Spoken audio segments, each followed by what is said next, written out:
එතකොට අපි මහා සතිපට්ඨාන මේ සංගීති සූත්‍රයේ හතර ගැන තියෙන කොටස් දැන් අද කතා කරන්න යන්නේ. So just shortly, because we are kind of re-recording, so within the chanting together Sangiti Sutta, we started yesterday the 4 things. So now is the second set of 4 things. Samappadana, the 4 correct or right striving.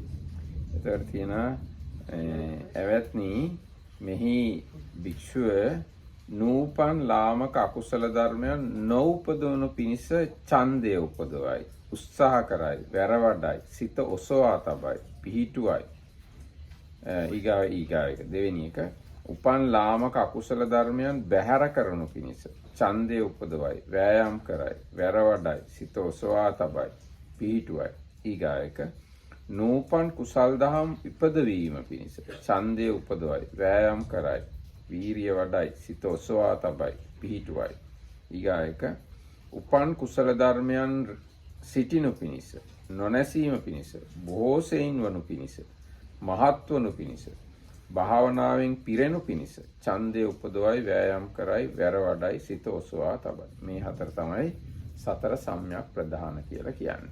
So the 4 there are a number of things connected with effort that you do towards the 4 kind of usual things. So that is the preventing the unarisen unwholesomeness from arising, and this one, abandoning the already arisen unwholesomeness, then like making the unarisen wholesomeness arise, and developing, making strong, and so on, cultivating the already arisen wholesomeness.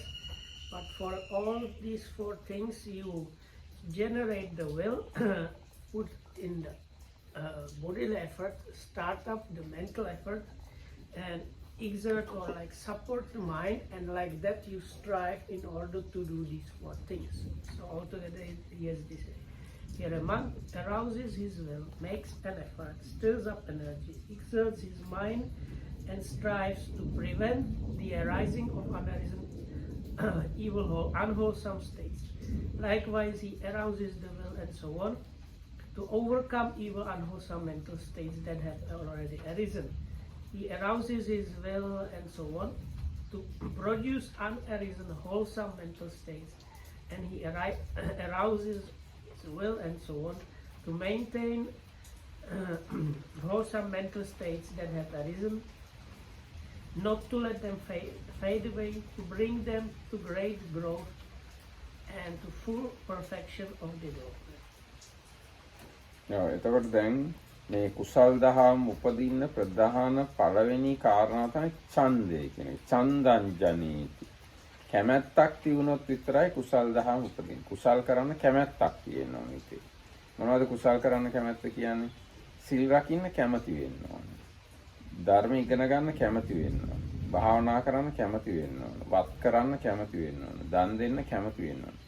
කැමති වුණොත් විතරයි වීරිය කරන්න. ඒකින්ද කැමැත්ත තමයි ප්‍රධාන කාරණාව මේ කුසල් දහම් උපදින්නේ. So these things, the first thing is chandang janeti. Janeti means like make arise or produce. Chanda, desire or will, liking.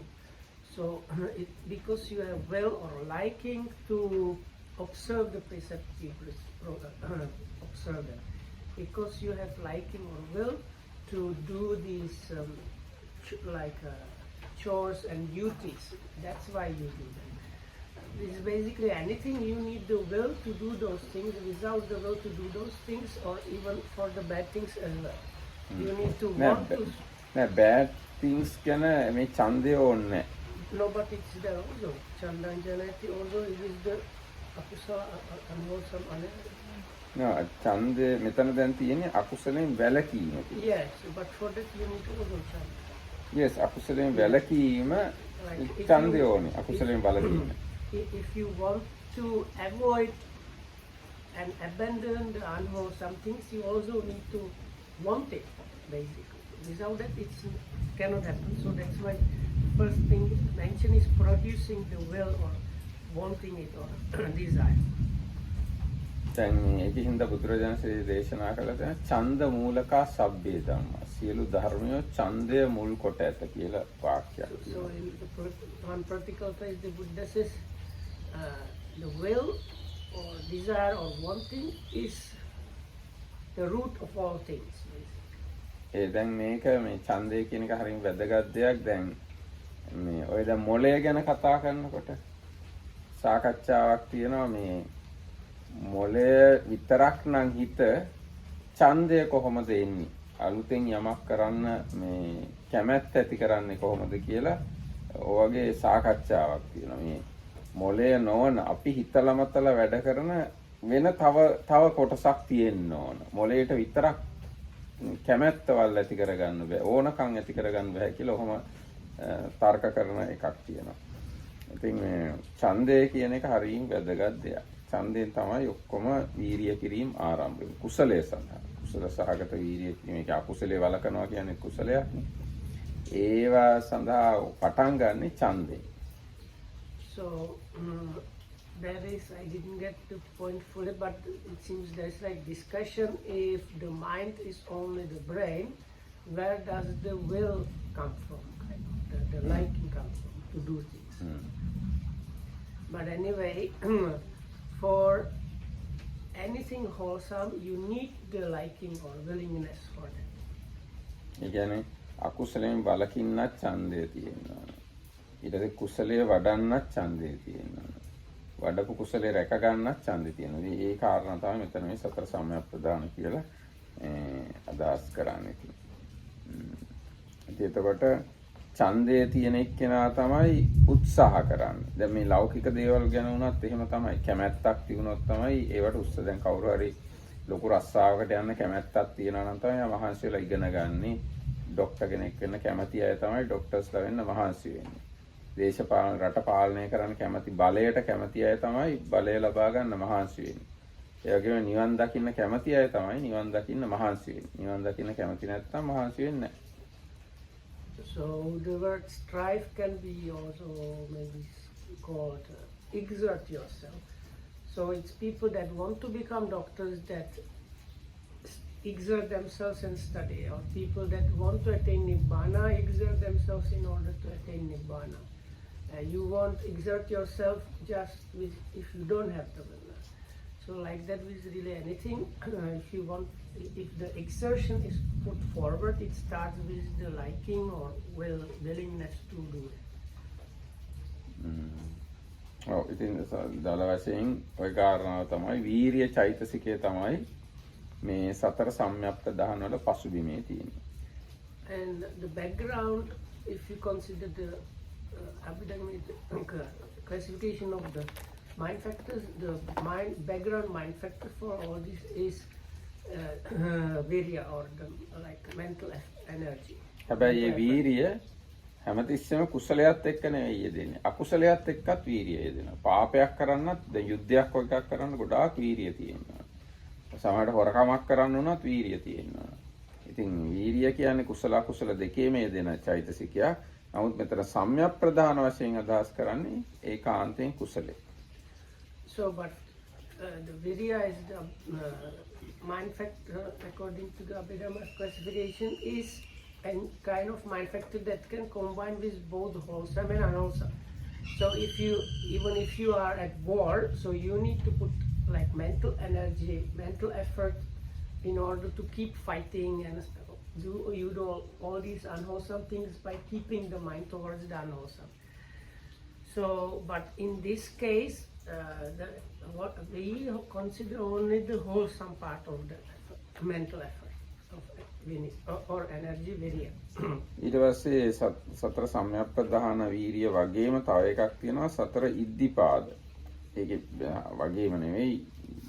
දැන් අපි අහලා තියෙන ඡන්ද, චිත්ත, විරිය, විමර්ශා කියලා. ආන්නේ විදිහට ඉද්ධිපාද හතරක් තියෙනවා. ඒ ගැන තියෙන්නේ මෙහි මහානතමේ කත්තු කම්මතා ඡන්දය අධිපති කොටගෙනලත් සමාධියෙන්ද ප්‍රධාන සංස්කාරයෙන් හෙවත් චතුස්කෘත්‍ය සාධක සම්‍යක් ප්‍රධාන වීරියෙන්ද යුක්ත වූ ඉර්ධිපාදයේ වඩයි. ආයක තමයි වීරිය කියන්නේ. චතුස්කෘත්‍ය සාධක අර සම්‍යක් ප්‍රධාන කියලා හතරක් කිව්වේ. ඒකම ඉද්ධිපාදයක් වශයෙන් ක්‍රියාත්මක වෙනකොට ඒකට කියනවා විරිය ඉද්ධිපාදය කියලා. So the next set of four things are the four iddhipadas, or routes to power, or like ways of having mental potency, and they are somewhat similar to the previous one, the four efforts or strivings. Here among develops concentration of intention accompanied by effort of will, concentration of energy, concentration of consciousness, and concentration of investigation accompanied by effort of will.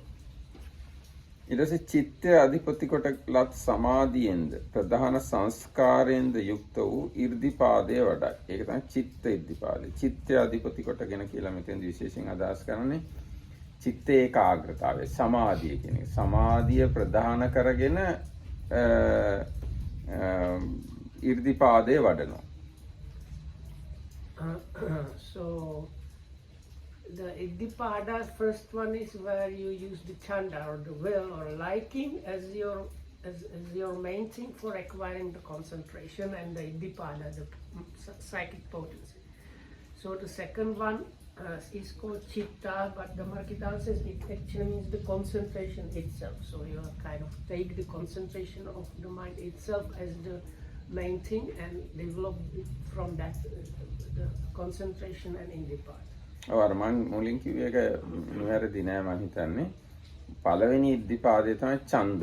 කැමැත්ත පදනම් කරගෙන සිත වඩනවා නම් ඒක ඡන්ද ඉද්ධිපාදය. චිත්ත ඒකාග්‍රතාවේ පදනම් කරගෙන සිත වඩනවා නම් ඒක චිත්ත ඉද්ධිපාදය. විරිය ප්‍රධාන කරගෙන සිත වඩනවා නම් ඒක විරිය ඉද්ධිපාදය. විරිය අධිපති කොටගෙනලත් සමාධියෙන්ද ප්‍රධාන සංස්කාරයෙන්ද යුක්ත වූ ඉද්ධිපාදය වඩයි. ඊගායක විමර්ශාව එතන මීමාංශාව එතන ප්‍රඥාව අධිපති කොටලත් සමාධියෙන්ද ප්‍රධාන වීරියෙන්ද යුක්ත වූ ඉද්ධිපාදය වඩයි. ආන්නේ හතර තමයි ඉද්ධිපාද හතර. So the third one way of developing the concentration is taking as the main thing this mental effort or virya, and like exerting oneself, one develops concentration based on that. And the last one is Vimansa is kind of inquirativeness or investigativeness, and you take that as the basis, and with effort you will develop the concentration from that. අපිට එදිනෙදා මේ තේරෙන විදිහට කිව්වොත් කෙනෙක් භාවනා කරන්න ගොඩාක් කැමති නිසා එයා භාවනා කරලා සිත දියුණු කරගන්නවා. තව කෙනෙක් භාවනා කරන එකේ මේ සිතේ එකඟකම පදනම් කරගෙන භාවනා කරනවා. ඒක සමාධියක් හොයාගෙන භාවනා කරනවා. තව එක්කෙනෙක් මේ වීරියෙන් භාවනා කිරීමට වීරිය කරනවා. ගතිය තියෙනවා යාගේ. ඒ වීරිය පදනම් කරගෙන යා සමාධියකට එනවා. තව එක්කෙනෙක් නුවණින් සලකලා බලලා සමාධියකට එනවා. ආන්නේ විදිහට සමාධියට එන්න පදනම් වෙන දේවල් හතරක් ඉද්ධිපාද සමාධිය විතරක් නෙවෙයි විපස්සනා වලටත් උපකාර වෙන ධර්ම හතරක් තමයි ඉද්ධිපාද කියලා කියන්නේ. They are kind of corresponding to kind of types of people, isn't it? Not exactly type. Yes, there are such explanations also, but even within one person, all these four iddhipadas are there. Now, Buddha says, because I have developed all these iddhipadas, I can live kalpo more than kalpo. Even other arahants have said, Mama iddhipada hatar wadapu inda, මෙහෙම සැප විහරණ වලින් ඉන්නවා කියලා. ඒතර හතරම එක්කෙනෙක් වඩනවා. හැබැයි සමහර චරිත තියෙන්න පුළුවන්. එයා කැමැත්ත මුල් කරගෙන තමයි එයාගේ ගමන යන්නේ. එක්ක වීරිය මුල් කරගෙන, එක්ක ප්‍රඥාව මුල් කරගෙන. එහෙම පුද්ගලයා වශයෙන් උත් ඉන්න පුළුවන්. So I don't know how much. Sorry, I can't. I don't know if that answer was partially in English, so he might be just repeating. So I asked, is it because I read it also somewhere that some monks of the Buddha's time, they were special and their iddhipada was that. So that's why I asked whether it's connected with what's your inclination or personality type. But as Dhammarakita Amru nicely pointed out, the Buddha said he developed the 4 Iddhipadas, and in other places, even other monks, they said they have developed the 4 Iddhipadas. So even one person can develop all 4 of them. But the other part is also true that you might have inclination for one of them, and then you start with that one, and with if you are the will type or desire type, so you the market says because you really like to meditate, you meditate. Other person is really about concentration or kind of peace of mind. Another person is an energetic person, and another person might be kind of inquisitive person. So out of these 4 reasons, one might get into the practice and exert them to get the concentration. But the result is the same, that maybe they kind of start a little bit from different qualities, but when they develop that, it's the same thing, isn't it? Same thing in the sense, or they ultimately reach to the 4 paths and fruitions. Beginning is probably different, but at the end, all they should reach to the 4 paths and fruitions. And there's a story, maybe in Sri Lanka, one monk in the midday sun meditating outside probably. So that monk's striving showed as example for one who is this striving type, energy type. Like that, there are some monks who are who gives priority to one of the qualities, chando, chitto, virya, vimasa. දැන් මේ ගැන ගොඩාක් තව තොරතුරු දැනගන්න ඕන නම් ඉද්ධිපාද විභංගය කියලා විභංග ප්‍රකරණයේ කොටසක් තියෙනවා. ඊට පස්සේ විසුද්ධි මාර්ගයේ තියෙනවා මේ ගැන තව විස්තර කළා කියලා මේ අටුවාවෙම කියනවා ඉද්ධිපාද විභංගය. So the commentary itself says there is more information about this in Vibhanga කියන second book of Abhidhamma. So in the second book of Abhidhamma there is part about the Iddhipadas, and in the Visuddhi Magga there is also section. Also there is in Samyutta Nikaya one part of the last, in the 5th book it's Iddhipada Samyutta, which is suttas, all of them are about the Iddhipada. දැන් විභංග ප්‍රකරණේ අනිත් ඒවා ගැනත් තියෙනවා. සම්‍යක්පදාන විභංග, සතිපට්ඨාන විභංග ආදී වශයෙන්. ඒතර ඒ පරිච්ඡේද කියෙවුවා නම් මේවා ගැන තව ගොඩාක් තොරතුරු ගන්න පුළුවන්. ඒ කියන්නේ දැන් ඒ අභිධර්මයේ දේවල් විස්තර කරන ක්‍රමයක් තියෙනවා. ප්‍රශ්න ගොඩාක් අහලා ඒවට උත්තර දෙමින් තමයි විස්තර කරන්නේ. දැන් උදාහරණයක් විදිහට ඉද්ධිපාද කියන්නේ කුසල්ද අකුසල්ද කුසල අකුසල නොවන දේවල්ද. ඉද්ධිපාද කියන්නේ සැප වේදනා තියෙන ඒවාද දුක් වේදනා තියෙන ඒවාද උපේක්ෂා වේදනා තියෙන ඒවාද. ඉද්ධිපාද කියන්නේ විතර්ක සහිත ඒවාද විචාර සහිත ඒවාද විතක්ක විචාර රහිත ඒවාද ආදී වශයෙන් ප්‍රශ්න කර කර විසඳන ක්‍රමයක් තියෙනවා. ආන්නේ ක්‍රමයට මේවා තේරුම් ගන්න පුළුවන් විභංග ප්‍රකරණේ කියුවා. So the Vibhanga, or book of exposition in Abhidhamma, it has a practical style. It kind of asks these same or very similar kind of questions about different topics. Is it wholesome? Is it unwholesome? Or is it something that is like different than wholesome and unwholesome? Or are the feelings that are available there pleasant, unpleasant, or how? And like things like that are asked and answered about all kind of things. So one actually when we did the Satipatthana and Samappadana, that's the foundations of mindfulness and for a right for strivings, they are also given there in the Abhidhamma. ඊට පස්සේ අපි හිනා ඊගාව හතරට යන ධ්‍යාන හතර ඊගාවට. So the next set of 4 things are the 4 jhanas or 4 absorptions. ඔව්. එතකොට පළවෙනි ධ්‍යානය ගැන විස්තර කරන්නේ ඇවැත්නි මෙහි මහානතෙමේ කාමයන්ගෙන් වෙන්වම අකුසල ධර්මයන්ගෙන් වෙන්ව විතර්ක සහිතෝ විචාර සහිතෝ විවේකයෙන් උපන් ප්‍රීතිය හා සැපය ඇති ප්‍රථම ධානය ලබාගෙන වාසය කරයි. ඒ තමයි ප්‍රථම. දැන් මේ විතර්ක විචාර ගැන සමහර විතා ඉන්නවා. විතර්ක විචාර කියන්නේ එක එක ඒවා හිත ඉන්න එක කියලා. එහෙම නෙවෙයි ඈ. ඒවත් විතර්ක තමයි. දැන් අපි කියන කාම විතර්ක, ව්‍යාපාද විතර්ක, හිංසා විතර්ක කියලා. ඒවත් විතර්ක තමයි. ඒව පසුබිමේ ක්‍රියාත්මක වෙන්නේ විතර්ක චෛතසිකය. නමුත් මේ ප්‍රථම ධානයේ විතර්ක කියලා කියන්නේ ධානාරම්මණයට හිත නගන ගතිය.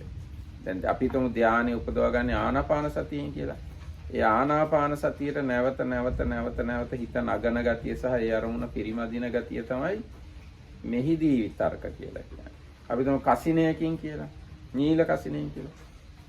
ඒ නීල කසින ආරම්මණයට නැවත සිත යොමු කරන එක තමයි විතර්කය කියලා කියන්නේ. අපි හිතමු ධාන වලට එන්න කලින් බුද්ධානුස්සතිය කියලා. ඒ බුදු ගුණ අරමුණට නැවත හිත නගන ගතිය තමයි විතර්කය කියන්නේ. සහ ඒ අරමුණේ හිත පවත්වන ගතිය තමයි විචාරය කියන්නේ. එක ඒවා හිත ඉන්න එක නෙවෙයි විතක්ක විචාර කියලා කියන්නේ. So මෙහිදී so the four jhanas, here the standard definition is used. So for the first one it goes like this in this translation.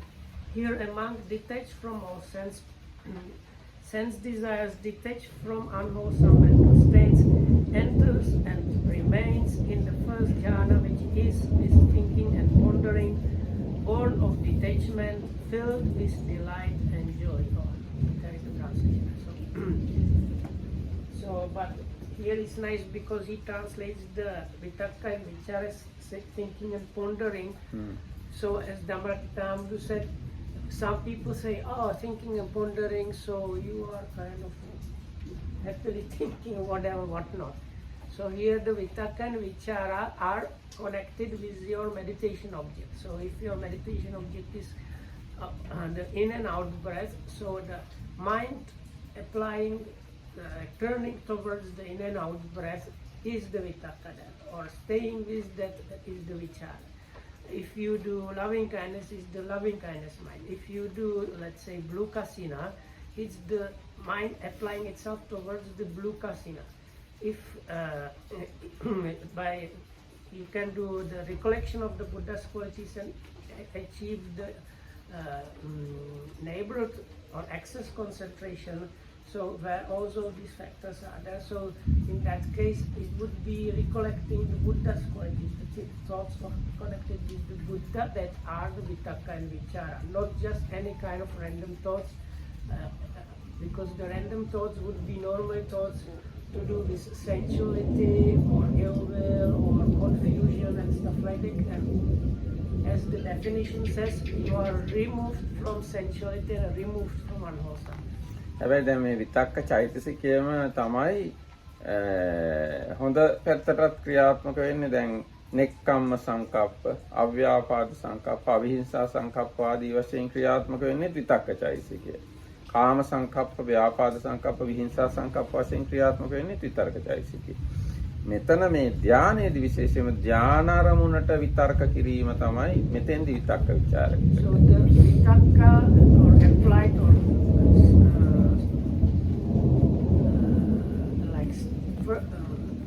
what is the other translation? Applied thought or starting thought? Sustained. No, sustain is for vichara. There is, so it's like first thought or initial thought. So application thought. So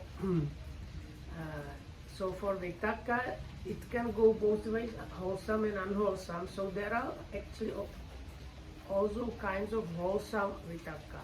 That is the mind application towards the renunciation or towards non-harming and non-cruelty. But in this case, the vitakka and vichara have to do really with the object of meditation itself and nothing else. දැන් අර ඉංග්‍රීසියෙන් කියන්නේ thinking and pondering කියලානේ. ඒක බොහොම මේ gross translation එක මට තේරෙන්නේ. So that will really give you like you are free to think anything in the jhana. But because in some other context, this vitakka vichara in the suttas in Pali is used as a normal kind of thinking, including any Yes. That's why I said kama sankappa, vyapada, vihinsa sankappas also vitakka is there, and nekkamma, avyapada, vihinsa also vitakka is there. But when we are looking at the first jhana, it is not normal type of thinking and pondering. ඊට පස්සේ විතක්ක විචාර දෙක සංසිඳීමෙන් තමා තුළ පහන් බව ඇති. සිතේ එක අරමුණක පිහිටි බව ඇති. විතර්ක නැති, විචාර නැති, සමාධියෙන් උපන් ප්‍රීතිය හා සුඛ වේදනාව ඇති. ද්විතීය ධානය ලබාගෙන වාසය කරයි. So then the second jhana, after subsiding of the applied and sustained thought, one enters and abides in the second jhana, which is full of piti, and sukha, that is kind of strong joy or rapture, and sukha is happiness, bliss or comfort, but born out of unification or concentration. So that's the definition for the second jhana. ඔව් දැන් මේ අර පළවෙනි ධ්‍යානයේ විතක්ක විචාර දෙක ගැන කියන ප්‍රීතිය ගැන කියනකොට කියන්නේ විවේකයෙන් උපන් ප්‍රීතිය ඇති කියලා. දෙවෙනි ධ්‍යානයේ කියනකොට කියන්නේ සමාධියෙන් උපන් ප්‍රීතිය ඇති කියලා. ඒතොර ඒ වඩා උසස් ක්වොලිටි ප්‍රීතියක් තමයි දෙවෙනි ධ්‍යානයේ තියෙන්නේ. So in the first jhana, preeti or this strong joy or rapture is mentioned, and that is the rapture born out of viveka or seclusion. So in the second jhana, both preeti and sukha, that is strong joy and like happiness, bliss or comfort, is mentioned, but they are said to be born or produced by the concentration itself. ඊට පස්සේ ප්‍රීතියද දුරලීමෙන් උපේක්ෂකවද වෙසේ. සිහියත්තේ නෝනින් දන්නේ නාමකයින් සුවය විඳි. උපේක්ෂා ඇති සිහිය ඇති සැප විඳීම් ඇති යමෙක්කු අරබයා ආර්යෝ කියද්ද. ඒ කියන්නේ මෙයා සැප විඳීම් ඇති කෙනෙක් කියලා ආර්යෝ ප්‍රකාශ කරනවා නම් අන්නේ තුන්වෙනි ධ්‍යානයට පැමිණ වාසය කරයි. So the third jhana, after even the rapture subsides, one enters and dwells in the third jhana, where there is, I will read it out so that I don't miss something. So, and with the subsiding, and with the fading away of delight, remaining imperturbable, mindful and clear aware, he experiences in himself that joy of which the noble one says, happy is he who dwells with equanimity and mindfulness. He enters and remains in the third jhana, but it uses all kind of strange vocabulary. So the piti has faded away, and what is available there is sukha, or the pleasure and comfort, together with mindfulness and purified equanimity, and that is pleasant, the dwelling like that, the noble ones call, he abides happily like that. He said that is the third jhana. දැන් ප්‍රීතිය නැති වුනහම කොහොමද සැපයක් වෙන්නේ? ප්‍රීතිය කියන්නේ හොඳ දෙයක්. ප්‍රීතියනේ සැපේ කියලා කෙනෙක්ට හිතෙන්න පුළුවන්. දැන් මේ තුන්වෙනි ධ්‍යානයට එනකොට ප්‍රීතියත් දුරලලා කියලා කියන්නේ. ප්‍රීතියත් අයින් කළා. ප්‍රීතිය අයින් කළාට පස්සේ මොකක්ද ඇති සැපේ කියලා කෙනෙක්ට හිතෙන්න ඉඩ තියෙනවා නේ. නමුත් දැන් මේ තත්ත්වය පිළිබඳව තියෙන විස්තර අනුව බලද්දී ප්‍රීතිය කියන්නේ ටිකක් දඟලන ගතිය, නොසන්සුන් ගතිය. ප්‍රීතියක් නැත්තම් ඊටත් වඩා ශාන්තයි. ඒ අර්ථයෙන් තමයි ප්‍රීතිය දුරලීමෙන් සැපසේ ඉන්නවා කියලා කියන්නේ. So the word with preeti is viraga, ne? Yes, ප්‍රීතිය viraga. So with viraga is kind of called dissipation or stopping attaching oneself to preeti or joy, this strong joy.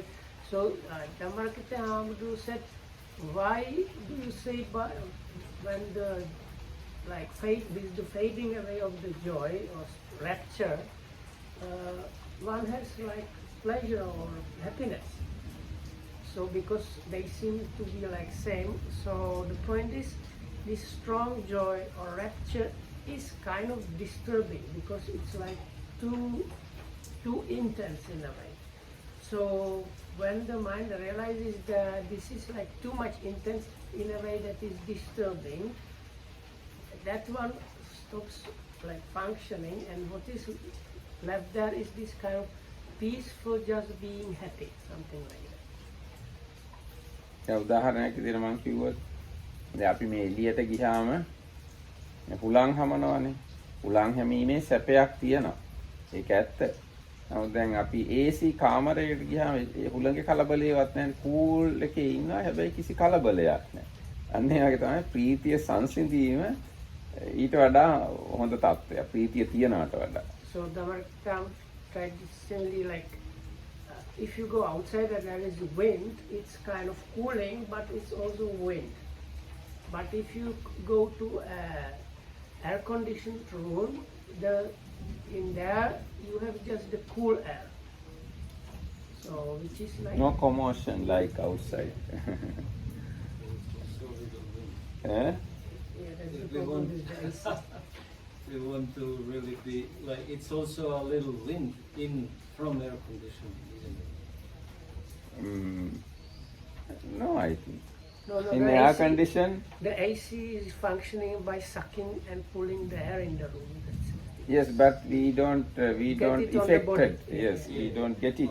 But when you are in outside, wind hit you. Yeah, and you can even see.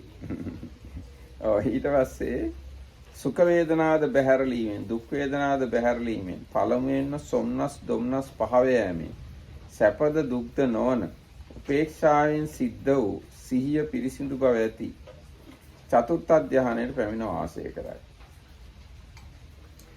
So the fourth jhana is when even the pleasure and pain fades away, where previously also the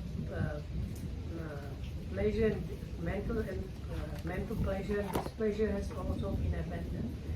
What stays there is this purified, equanimous mindfulness, and that is the fourth jhana. දැන් මෙතන මේ And දුක් it also always mentions this clear comprehension and neither pleasant nor unpleasant. But I don't know this translation, how it goes. Okay, I will read it. So, having given up pleasure and pain, this the disappearance of former gladness and sadness, he enters and remains in the fourth jhana, which is beyond pleasure and pain, and purified by equanimity and mindfulness. දැන් මේ ධ්‍යාන හතරක් ගැන දීර්ඝ විස්තර බලා ගන්න නම් ධ්‍යාන විභංගය කියනවා. විභංග ප්‍රකරණේ තියෙන ධ්‍යාන විභංගය කියලා පරිච්ඡේදයක්. ඒකේ දීර්ඝ වශයෙන් මේ ධ්‍යාන ගැන කියලා තියෙනවා. ඊට පස්සේ ධ්‍යානයක් උපදවගන්නේ කොහොමද කියලා දැනගන්න ඕන නම් විසුද්ධි මාර්ගය කියනවා. පියවරෙන් පියවර කොහොමද ධ්‍යාන උපදින්නේ කියලා විසුද්ධි මාර්ගයේ දීර්ඝ වශයෙන් විස්තර කරලා So තියෙනවා. again, even the commentary itself says, if you No, go- no, it is not mentioned. Oh, sorry, Yes, sorry.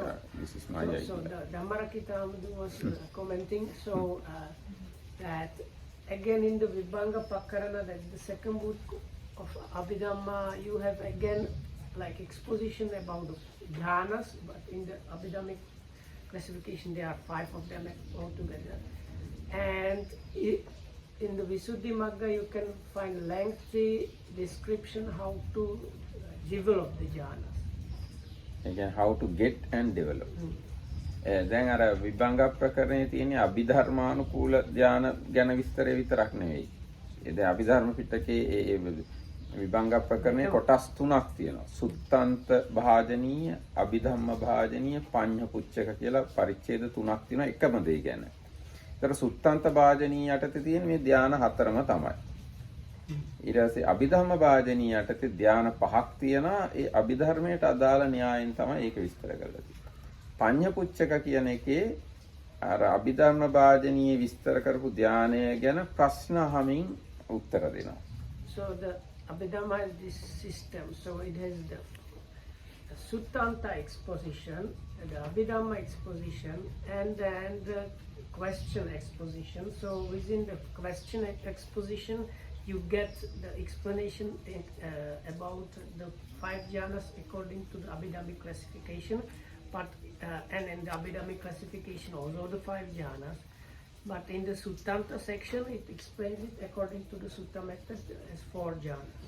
ඊට පස්සේ මේ ඇයි මේ ධාන පහක් බුදුරජාණන් දේශනා කළේ කියලා අහනවා අභිධර්මයේ තුල.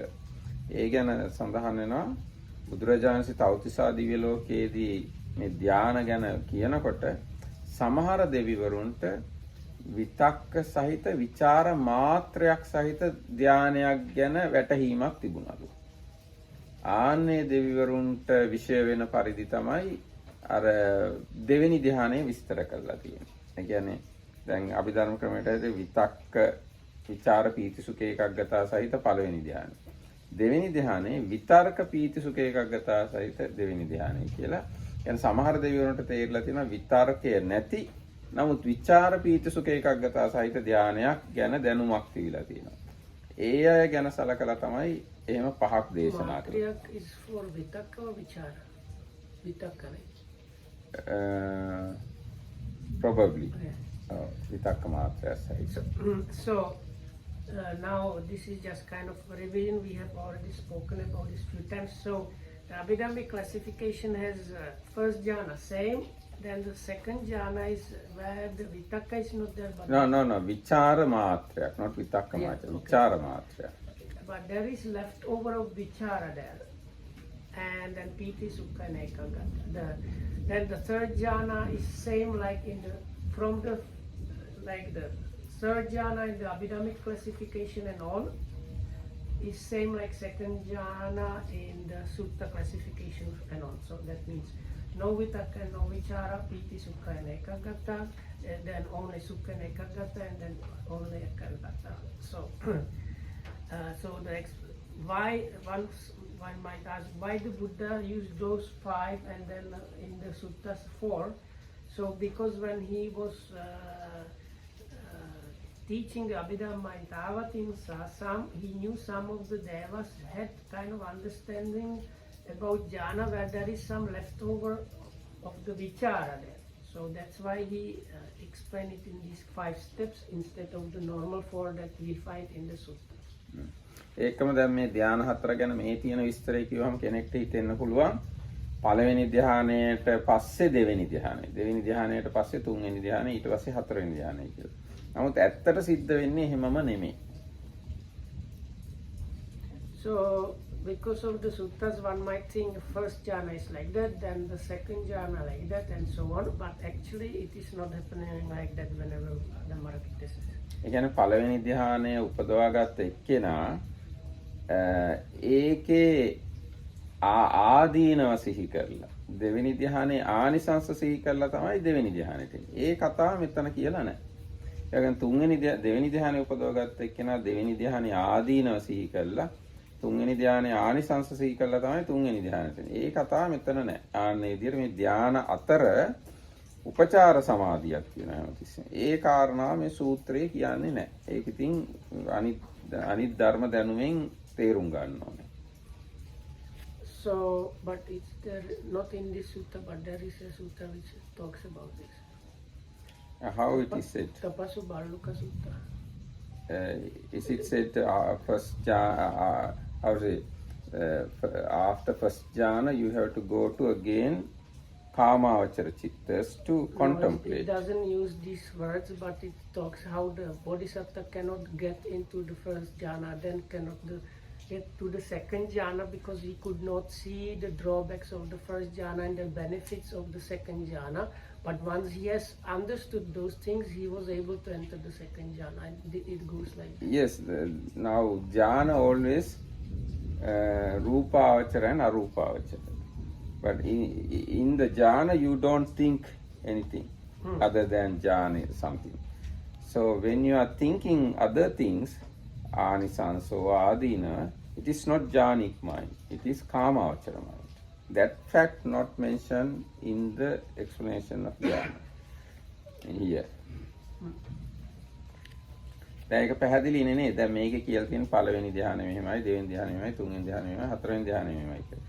දැන් කෙනෙක්ට හිතෙයි පළවෙනි ධ්‍යානයට පස්සේ නම් දෙවෙනි ධ්‍යානෙ උපදිනවා. දෙවෙනි ධ්‍යානයට පස්සේ තුන්වෙනි ධ්‍යානෙ, ඊට පස්සේ හතරවෙනි ධ්‍යානෙ කියලා. ඒ ධ්‍යාන හතරම රූපාවචර සිත්. හැබැයි ධ්‍යාන වඩනකොට ඇත්තට සිද්ධ වෙන්නේ එහෙමම නෙවෙයි. කාමාවචර සිතක ඉඳගෙන තමයි පළවෙනි ධ්‍යානෙ ආනිසංස සිහි කරලා පළවෙනි ධ්‍යානෙට එන්නේ. ඊට පස්සේ පළවෙනි ධ්‍යානෙන් ඉවත් වෙලා ආයි කාමාවචර සිතකින් තමයි පළවෙනි ධ්‍යානෙ ආදීනවයි දෙවෙනි ධ්‍යානෙ ආනිසංසයි හිතන්නේ. ඊට පස්සේ ආයි දෙවෙනි ධ්‍යානෙ උපදවාගෙන කාමාවචර සිතකින් ඊට පස්සේ කාමාවචර සිතකින් තමයි දෙවෙනි ධ්‍යානයේ ආදීනව සිහි කරලා තුන්වෙනි ධ්‍යානයේ ආනිසංස සිහි කරන්නේ. එතකොට ඒවා කාමාවචර සිත්. මේ තියෙන ක්‍රමයට මේ රූපාවචර සිත් හතර විතරයි මෙතන පෙන්වන්නේ. So the Dhammaratnam's point was, if you just stick to what is written in the sutta, it seems like you go from first jhana to the second jhana, then to the fourth, like this. But actually what happens, like preceding even the first jhana, there is this sensual sphere level, but very highly concentrated mind called upachara samadhi, or excess concentration or neighborhood concentration, from which you enter the jhana itself, and within the jhana you cannot really think about anything. So then when you emerge from the first jhana, within this upachara samadhi or neighborhood or excess concentration mind, which is but a very purified, concentrated, but is on the sensual sphere level, that's where you see the drawbacks or of the previous jhana and the advantages that are there with the next jhana.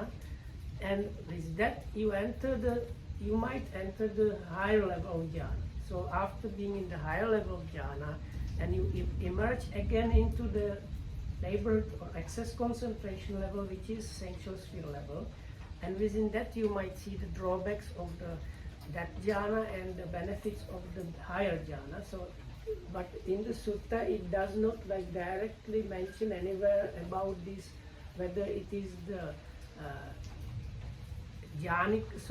fine material level of mind or immaterial level of mind, or sensual sphere of immaterial mind, sensual sphere of mind that is called excess concentration. It just talks about these drawbacks or not, or it just talks about the one jhana following another.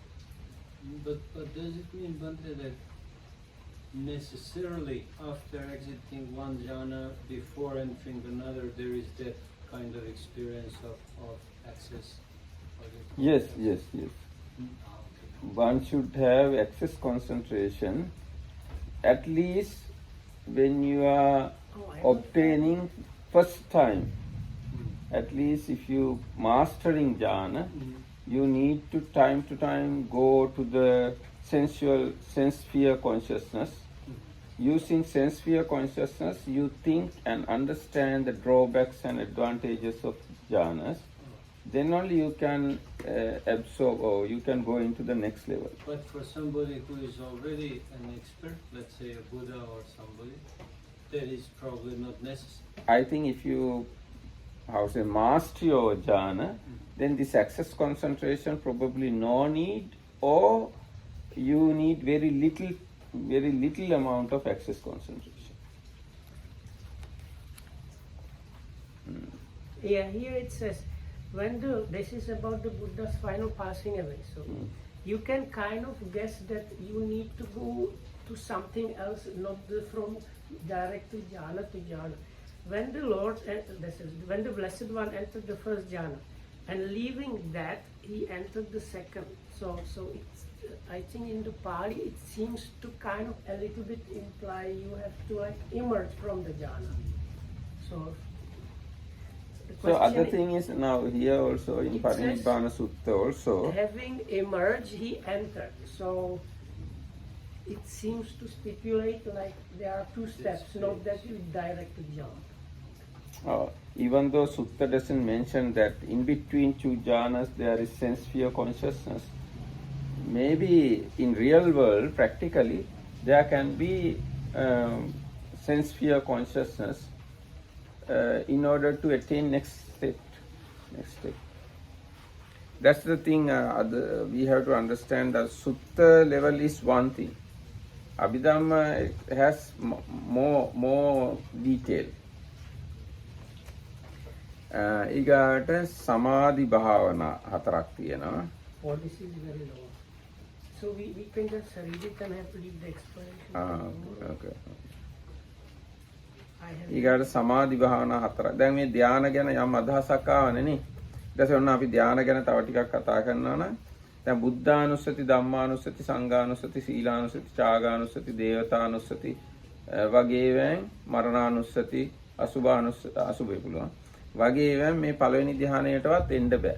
ඒවැන් උපචාර ධ්‍යාන විතරයි ලබන්න පුළුවන්. So within the list of meditation topics or objects, some of them cannot lead to full absorption. So they are the recollections of the Buddha, Dhamma, Sangha, one's own virtue, generosity, and Devatanusati is actually one's own good qualities that are same as the, like, what makes the Devas good qualities, having, knowing, recollecting about those, and then recollection of the death. So there are... තව තියෙනවා උපසමානුස්සති, ආහාරයේ පටික්කුල සංඥා.